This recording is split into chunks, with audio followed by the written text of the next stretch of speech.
striktong patnubay at gabay ng magulang ang kailangan. Maaaring may masiselang tema, lengguwahe, karahasan, sexual, horror o droga na hindi angkop sa mga bata.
Sira-ulo ka.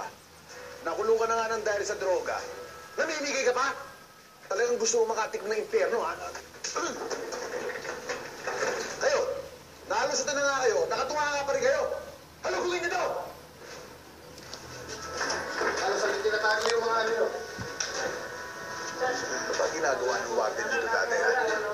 Papalaki ng tiyan? Papakapal ng bulsa? Tapos na maliligay ang araw nyo. Taaran niyo yung mga yan!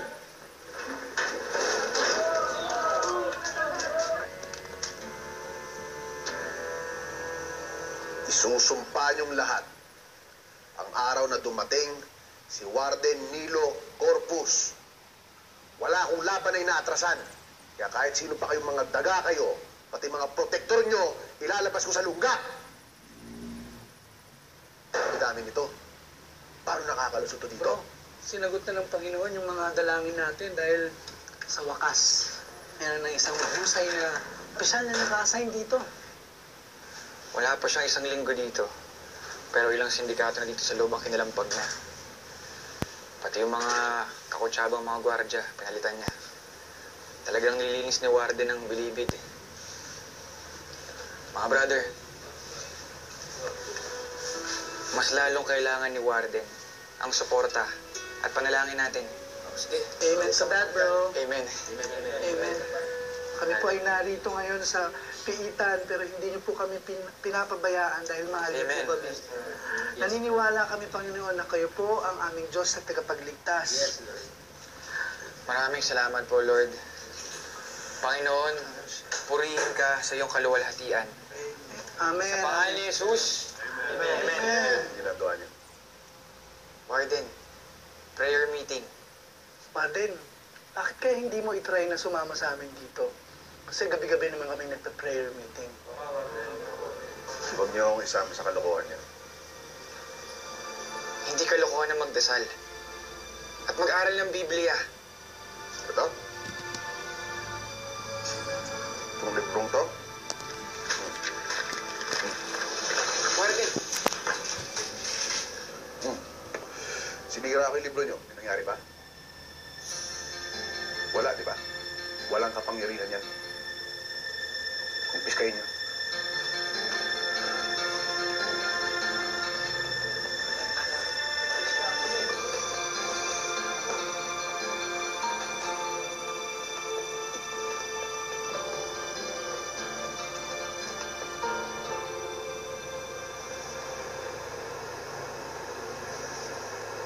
Ang taong sumusunod sa Panginoon ay makatanggap ng biyaya galing sa Kanya. Pero makakaranas din sila ng pag-uusig. Hanggang saan kaya panindigan ni Rex ang kanyang pananampalataya laban sa paghadlang ni Warden Corpus? Galaw-galaw! Come on! Higher! Sige ba?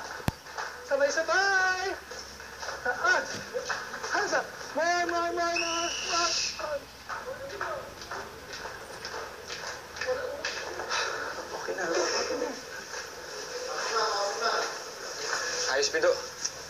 Pagod ako dun ah. Hindi. Takot ako. Sige. Sige ba? Okay. Nakapos na.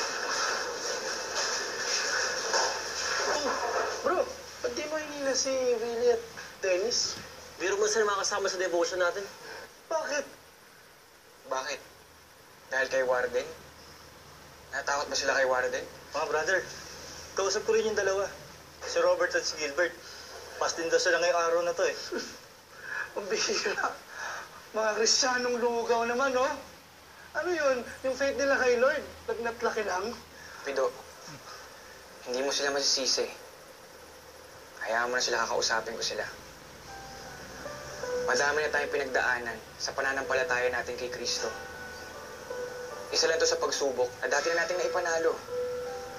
Tandaan niyo yung pangako ng Diyos. Hindi ko kayo iiwan o pababayaan man. Amen to that. Amen. Ang lupit mo talaga, bro. Ang lupit. Iba. Iba yung Panginoon natin. Amen.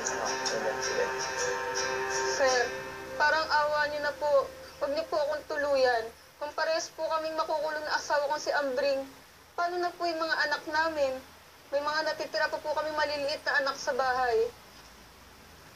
Sira ulo asawa mo para utusan ka magpuslit ng sabu dito sa loob. Sir, kuunti lang naman po yun. Ngayong ako ng warden dito, kahit gamunggong sabu, hindi pwedeng lumusot. Sir, maawa po kayo sa anak namin, sir. Siguro naman po may anak din po kayong sir, no? At alam niyo po magiging hirap nila kapag wala pong magulang.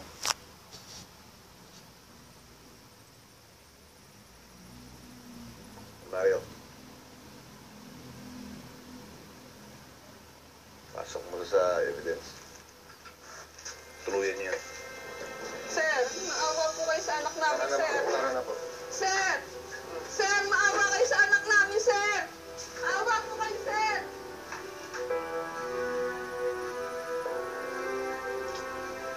Good morning, Jail Warden Hilo Corpus. I'm Attorney Rinalyn Santos. Hi. Maupo po kayo. How may I help you? Regular kaming nagko-conduct ng Bible study and fellowship dito sa district jail. Pero hindi na kami pinayagan ngayon. Sama ka pa rin sa grupo ni Brother Rex. We've been doing this ministry for over a year now. We have an official permit and arrangements with PJMP. Bakit kami pinagbabawal ngayon? I'm currently conducting an investigation sa lahat ng grupo na nasa kulungan. That includes your Bible study group. So sa ngayon, suspended kayo lahat.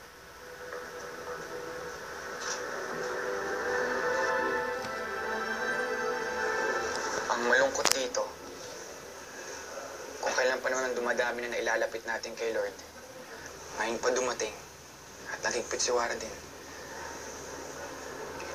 Kamusta naman ang mga na-engage natin last month? Yung tatlo, umaattend pa rin sila. Kahit patago kami ni prayer meeting. Pero yung dalawa, ayaw daw nilang masabit. Attorney, gawin natin lahat ng kaya natin gawin. Huwag pa rin tayo tumigil sa pagdadasal. Dahil alam ko, si God talaga ang kumikilos. Kaya huwag tayo panghinaan ng loob. Sorry, masyado akong naapektuhan sa nakita kong determinasyon ni Warden na sirain ang ministry. Para siyang may personal na pinaglalaban. Hindi lang sa duty niya eh. Parang may galit siya sa Diyos.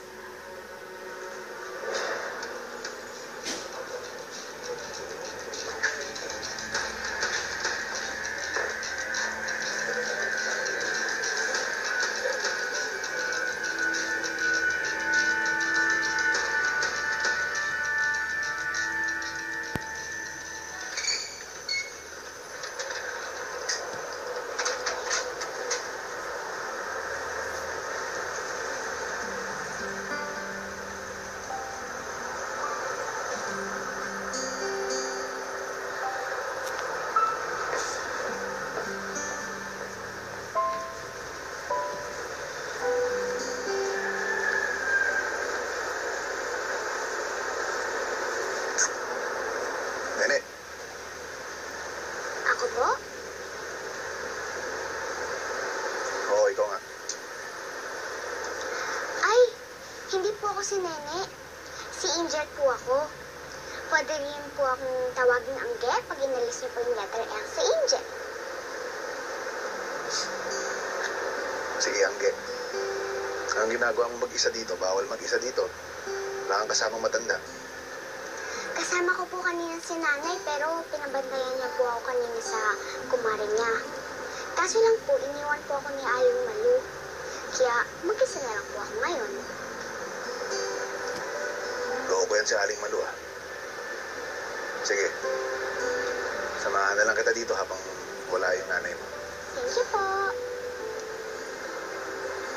Sino dinadalo mo dito? Si tatay po. Tagal na ba siya nakakulong? Opo. Baby pa lang po ako, nakakulong na po si tatay. Nasabi ba niya sa'yo kung bakit siya nakulong? Nakapatay daw po si tatay. Pero ngayon mabait na po si tatay. Sobrang bait na po ni tatay. Kayo po, sir. Ako si Warden Nilo Corpus. Ako ang warden dito sa kulungan na to. BFF Warden Nilo, mukha naman po kayo ang boss dito. Pwede niyo po bang tulungan si tatay na makauwi na po? Dahil gusto ko na po siyang laging makabanding. Please po, BFF Warden, please.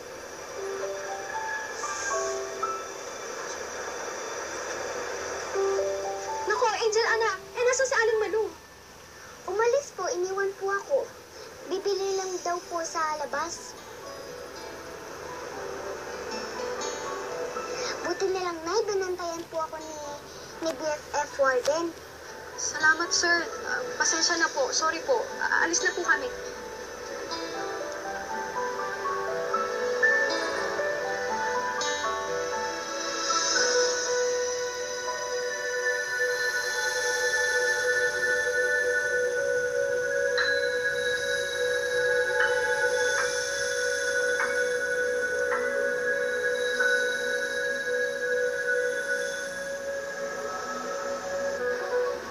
Attorney. Tatay! Angel, anak! Tatay!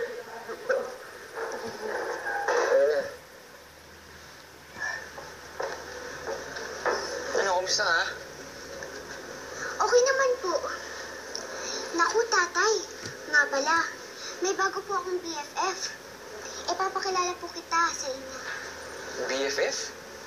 Ano pangalan ng BFF mo? Sino naman yan? Si BFF Warden po. Warden? Nandun po. Si BFF Warden. Si Warden, anak? Opo.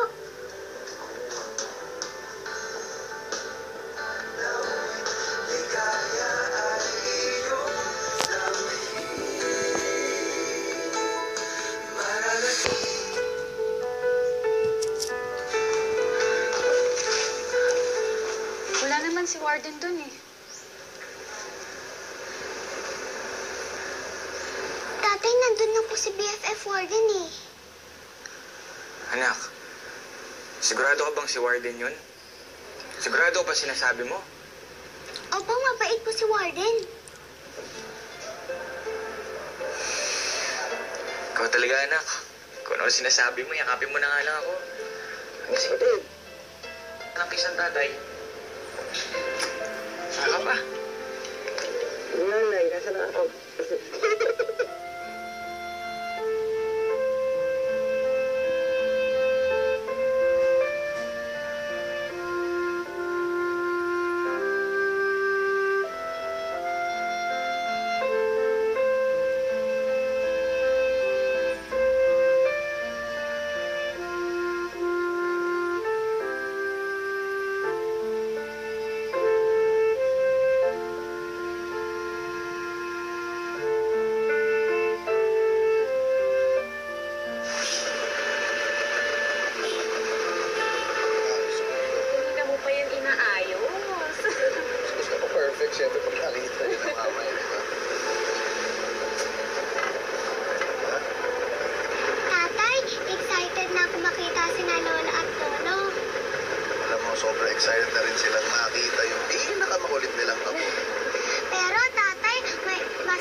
libro pa ng konstitusyon na ipadala nyo sa akin, o kahit office pa ng president ang tumawag sa akin, hindi nyo ako matitinag.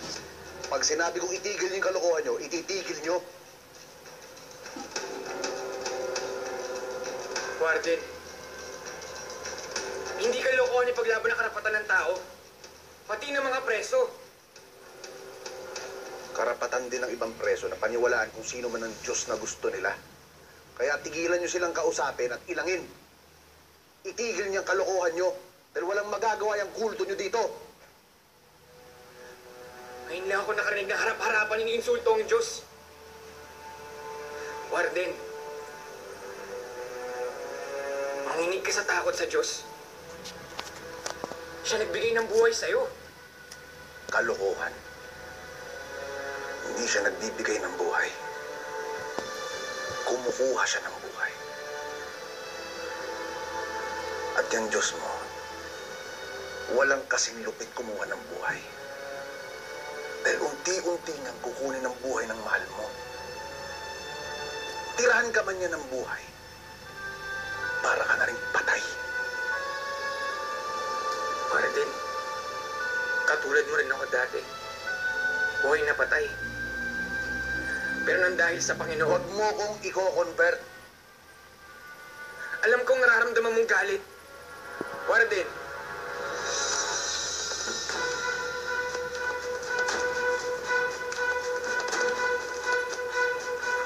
Huwag mong ipipilit sa akin yung Diyos mo. Naiintindihan mo. Tignan natin kung anong magagawa niyang Panginoon niyo. Pagtuluyan ko ng boting itong grupo niyo.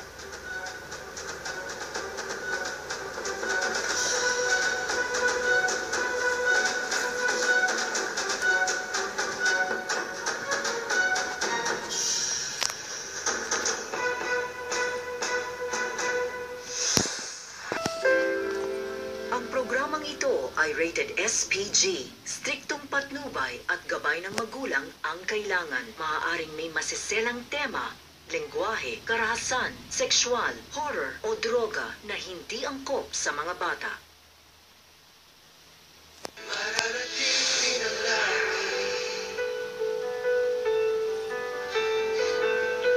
Arden, mukhang may pinaghahandaan kayo Alam mo, hindi ko sila kayang paghandaan. Ano bang magagawa nila sa akin, ha? Nakakulong sila. Nasa loob sila ng rehas. Walang kahit na sinong santo ang makakatulong sa kanila. Kahit tawag-tawagin pa nila yung pinagmamalaki nilang Diyos, ha? Walang magagawa sa baril ko. Warden, makalapit ng kalaban yun. Pagtuwag mo naman. Layan.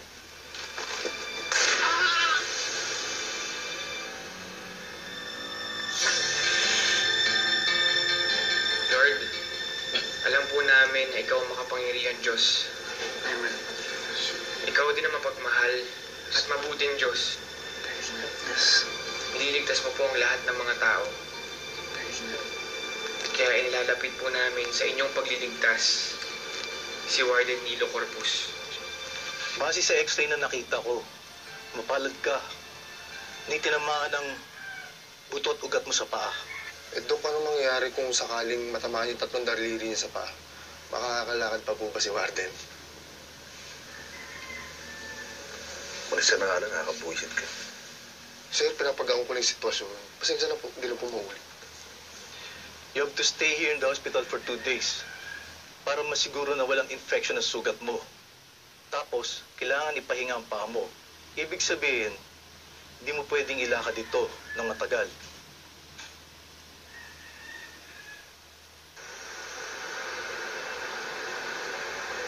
Nilo, bakit mo ako inuusig? Nilo, bakit mo ako inuusig?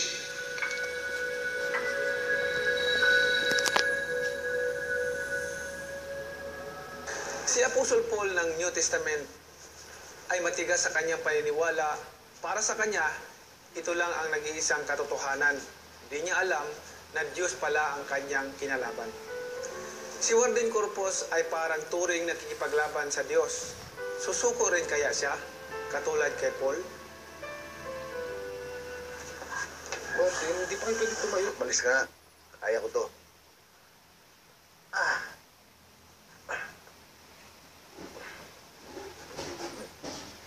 Kita mo? Kaya kong tumayo. Akin ang round 1. Hindi ako kaya itumba ng Diyos nila. Warden, Dok, nakakatayo na ako. Pwede na akong umalis ng ospital. hindi pa pwede, Warden. Kailangan ipahinga mo ang paa mo. Hindi ka pa pwedeng lumakad. Sugat lang meron ng pa ako. Kaya pwede ba, palisin mo na ako dito. Kaya ko na nga.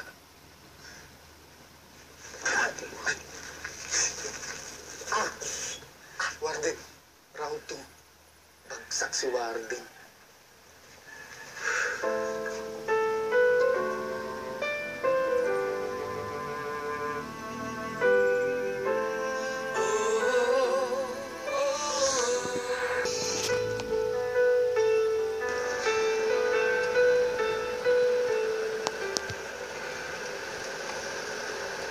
Ikanan mo dyan. Teka sir, diretso pa po yung bahay niyo. Ikanan mo. Kailangan na ako sa presinto. Dami ko na iwan trabaho. Maraming gagawin. Warden, di ba po sabi ni Doc, kabilin-bilinan niya, ipahingan niya daw po muna yung paa niyo. No work daw po muna, sir. Kayo din. Baka mapatumba na naman kayo ng kalaban niyo sa 3rd round. Huwag ko ini-insulto, ha.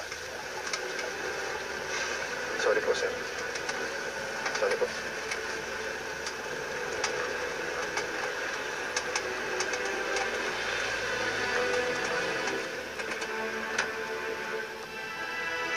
Mauna ka na. Eh, sir, kailangan niyo po ng alalay. Hindi ko kailangan ng alalay. Kaya ko maglakad mag-isa.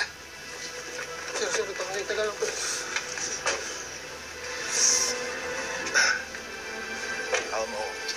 Sir. Kaya ko nga mag-isa. Bilis ka na. Park mo yung sasakyan.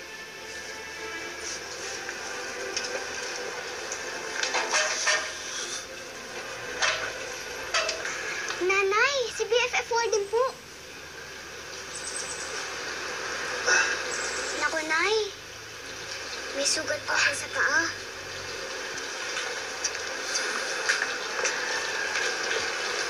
BFF Warden, masakit po bang sugat niyo sa paa? Angel, huwag mo siyang pakialaman. Okay lang, kaya naman. Kawawa naman po kayo, BFF Warden. Pagpapray ko po ang sugat niyo, BFF. Sir, pasensya na po. Okay lang, di ko kailangan Talaga ng dasal. makulit lang talaga tong si Angel eh.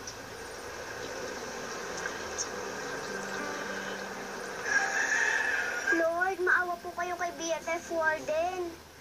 Pagalingin niyo po ang sugat niya sa paa, please lang po. Angel of God, my guardian dear, love commits me here.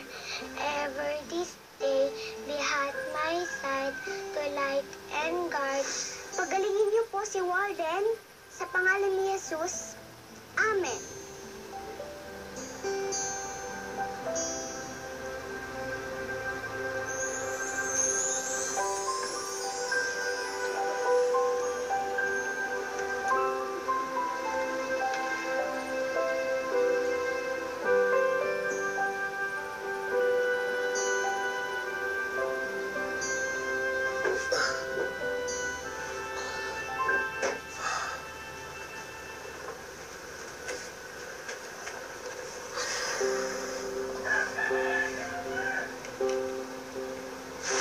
Hindi siya nagbibigay ng buhay. Kumukuha siya ng buhay. Tuwag mo naman. Wala yan. Pagpapray ko po ang sugat niyo, BFF. Pagalingin niyo po ang sugat niya sa paa, please lang po.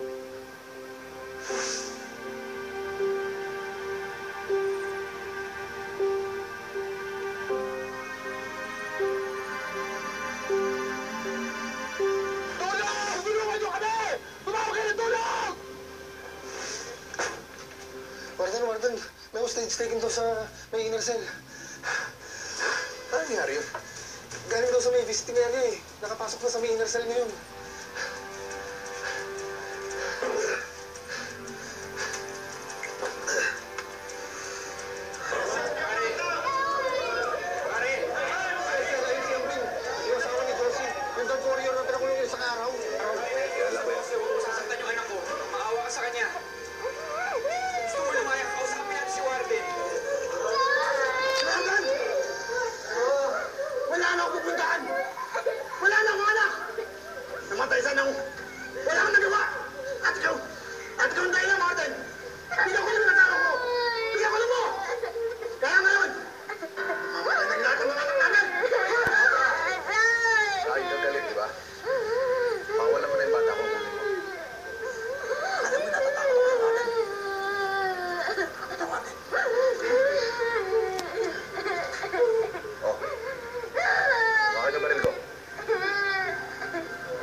Wala akong kahit anong armas.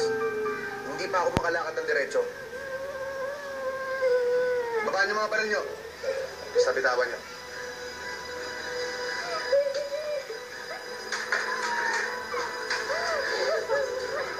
Sige, surugan mo!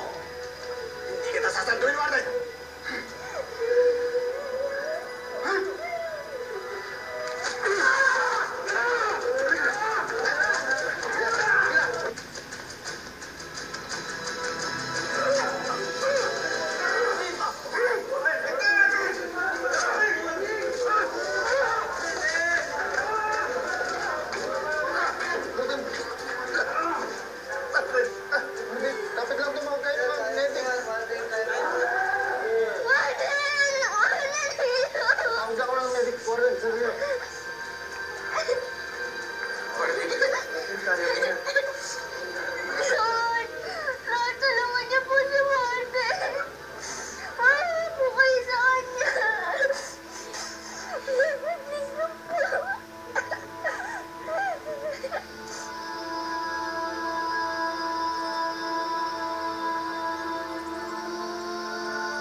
Miss na rin po namin kayo ni Nanay. Huwag ka mag-alala. Sasama na ako sa inyo, hindi na ako mawawala, ha? Pero tatay, kailangan alisin mo ang galit. Huwag ka na magalit. Hindi naman ako galit. Tatay, sinisisi niyo po ang sarili niyo dahil hindi niyo kami naligtas ni Nanay noon. Wala po kayong kasalanan sa pagkamatay namin ni Nanay. Ginawa niyo po ang lahat ng magagawa niyo. Huwag niyo po sisihin si Jesus. Huwag po kayong magalit sa Diyos. Hindi po nilalabanan ng Diyos. Diyos po siya. Mabait at marunong sa lahat, tatay. Mahal niya ako, si Nanay, at mahal na mahal ka rin po ng Diyos. Mahal niya ako. Kinuha niya kayo sa akin eh. Kinuha niya kayo sa akin.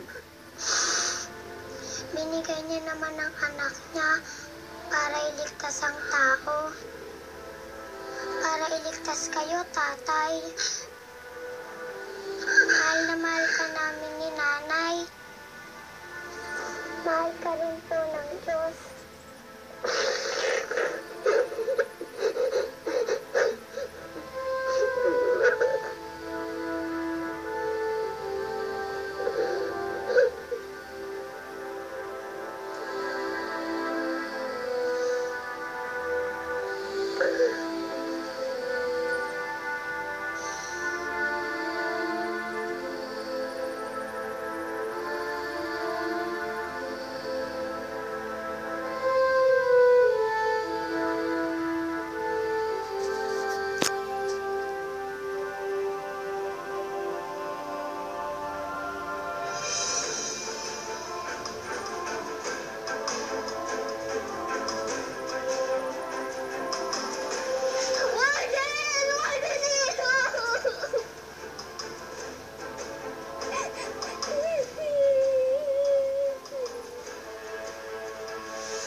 Napaka-espesyal ng fellowship natin ngayon dahil ang ating special guest speaker ay hindi naman talaga guest. Matagal natin siyang nakasama para mag-share ng kanyang life testimony at exhortation sa salita ng Biblia. Mga kapatid, palakpakan natin Brother Warden Nilo Corpus.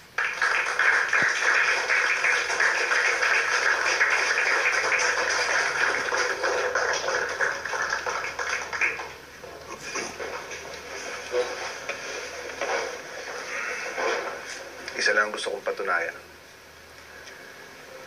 na kaya kong mabuhay mag-isa. Na hindi ko kailangan ng Diyos. Pero hindi ako tumigil doon. Mas gusto kong patunayan na wala siyang kwenta.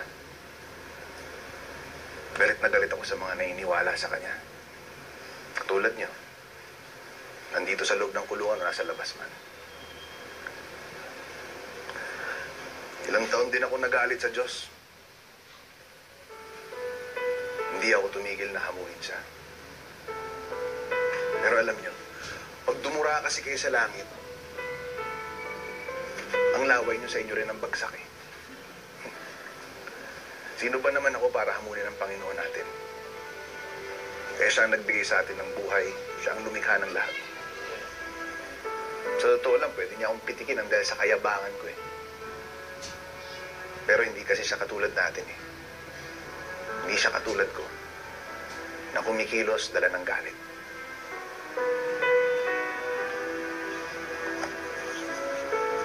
Brother Rex, attorney, malaki ang naging tulong ng grupo niyo para muli kong buksan ang sarili ko.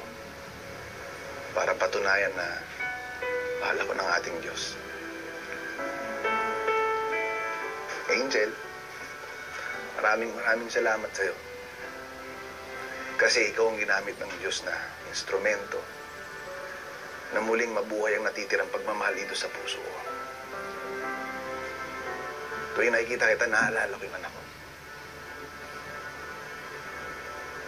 Kaya ito, ngayon,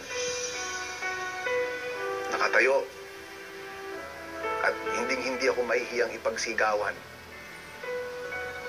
na mahal ako ng Panginoon, na mahal ko siya, at si Jesus ang ating Kristo, ang Diyos na buhay.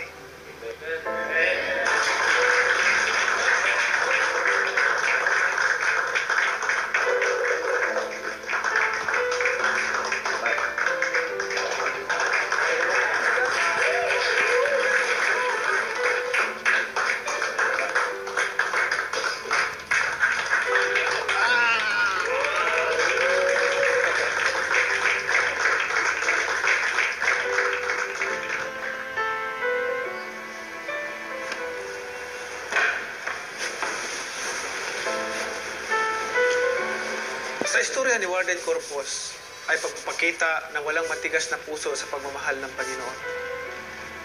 Napakaganda ng story na napanood po natin dahil po tungkol ito sa pagmamahal ng ating Panginoon sa atin. Ano man kalaki ang kasalanan natin nagawa laban sa Panginoon, bukas palad na ikaw ay tanggapin muli. Napaka-importante po sa ating lahat na matutunan po natin, malaman natin kung ano po talaga ang manual sa buhay natin. Ang instruction sa buhay natin, which is the Bible. natatouch talaga ako. We're talking about Bible, talking about relationship with the Lord. Diyan ako galing noon, bago ko pa nakilala ang tunay ng pagmamahal ng Panginoon. Kaya ngayon, sinishare ko sa inyo na unexplainable yung joy na mafe-feel mo, malaman mo, madiscover mo pag ikaw ay nasa Panginoon na. Kaya sama-sama tayong muling manood, manalig at pumulot ng inspirasyon dito sa Stories for the Soul.